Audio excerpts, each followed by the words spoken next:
কেমন আছেন সাইদুল ভাই? জি হ্যাঁ, ভালো আছি। ভালো আপনি আছেন না? ভালো আছেন না? আমাদের আলোচনা সিরিজের মধ্যে আরেকটা জিনিস আমরা আলোচনা করতে পারি। সেটা হলো যে আপনি রিসেন্টলি দেখেছেন যে হিউম্যান রাইটস ওয়াচের নেতৃত্বাধীন ৬টা মানবাধিকার সংগঠন international, including John F Kennedy centre, তো এই কেনেডি সেন্টার সহ ৬টা একটা বিবৃতি দিয়েছে। সেখানে অনেক বিষয় এনেছে। তার মধ্যে একটা বড় বিষয় তারা কিন্তু উল্লেখ করেছে যে আওয়ামী লীগের উপর যে নিষেধাজ্ঞা আছে এটা প্রত্যাহার করার জন্য। তার সরাসরি বলেছে যে এই ব্যান্ড প্রত্যাহার করা উচিত, তা না হলে এখানে দেশে অশান্তি কোনোভাবেই কমবে না। আপনি এটাকে কিভাবে দেখেন? ইউনিভার্সিটির উপরে কি এটা কোনো প্রেশার কিনা? আমার কাছে যেটা মনে হচ্ছে, ইউনুসের এই আমেরিকান যে লবিটা, সেই লবিটা আর এখন ইউনুসের পেছনে নাই, নিশ্চিতভাবেই নাই। কারণ আমেরিকানরা এখন এই মুহূর্তে তাদের নিজের ভেতরের নিয়েই প্রচণ্ড ঝামেলায় আছে। ট্রাম্পের মানে প্রেসিডেন্ট হিসেবে ট্রাম্পের অস্তিত্বও এখন প্রায় বিপন্ন। বিভিন্ন মিডিয়া তাই বলতেছে যে আগামী 6 মাসে এমনও হতে পারে যে আমেরিকানরা নতুন প্রেসিডেন্ট দেখবে। কাজে এখন বাংলাদেশের এই ঝামেলা নিয়ে ওনারা ট্রাম্পের পিছনে দাঁড়িয়ে যুদ্ধ মানে কোনো রকম সময় নষ্ট করতে চাইতেছেন না। কাজে ইউনুসের যে আমেরিকান যে লবিটা, সেই লবিটা 100% সে ফেল করছে। এবং আমরা যেটা জানি যে এটাও মিডিয়াতে আসছে যে আমেরিকা অলরেডি ইন্ডিয়াকে বলে দিছে যে বাংলাদেশের ব্যাপারে যদি তারা কোনো সিদ্ধান্ত নেয় কোনো রকম, সেইখানে আমেরিকা এটার বিরুদ্ধে কোনো কথা বলবে না। এটা আমেরিকার থেকে ইন্ডিয়াকে সরাসরি একটা কি বলে জানি না, একটা টার্ম আছে যে চিঠিটা পাঠানো হয়েছে।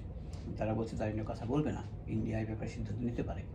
কাজেই এটা ইউনিসের জন্য সাংঘাতিক, ডিপ্লোম্যাটিক কেবল বলে, হ্যাঁ ওইটাই আর কি। তো কাজেই ইউনিসের জন্য এটা একটা খুব দুঃসংবাদ, এবং ইউনিসের জন্য খুব দুঃসংবাদ। এবং ইউনিস তো বোধহয় আপনারা জানেন যে এই প্রথম সে বলছে সর্বদলীয় একটা ইলেকশন বা ইনক্লুসিভ ইলেকশনের কথা আইআরআই এর সাথে বৈঠকের সময় এটা বলছে। সো এইটা একটা বিশাল ব্যাপার। কিন্তু সেক্ষেত্রে ইউনিসের কি হবে?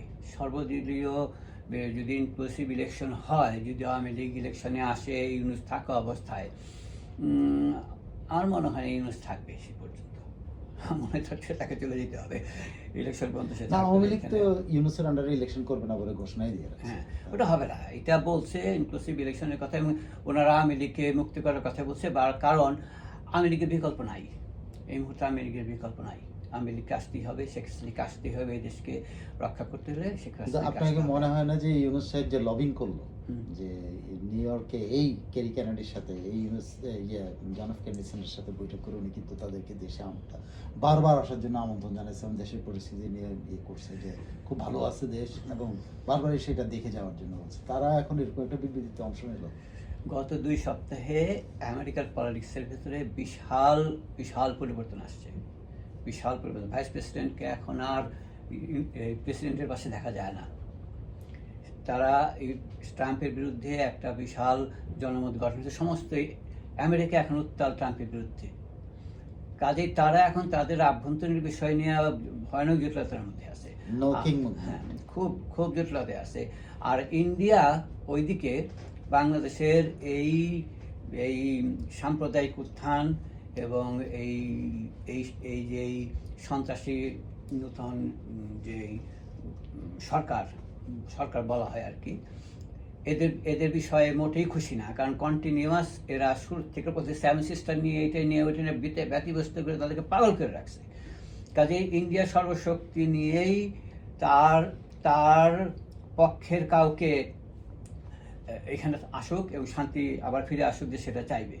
কিন্তু আমেরিকার ভেতরে শান্তির অবস্থা এত খারাপ যে ইউনুসের জন্য তারা সময় দিতে রাজি না, তারা দিবে না। তার মানে কি এই স্টেটমেন্টটা ইউনুসের জন্য একটা কি বলে ডেডলাইন? হ্যাঁ, ডেডলাইন করতে পারেন, একটা মানে প্রচণ্ড একটা মানে লাস্ট নেই এইরকম একটা ব্যাপার হবে, এটা আমার ধারণা। অনেক ধন্যবাদ।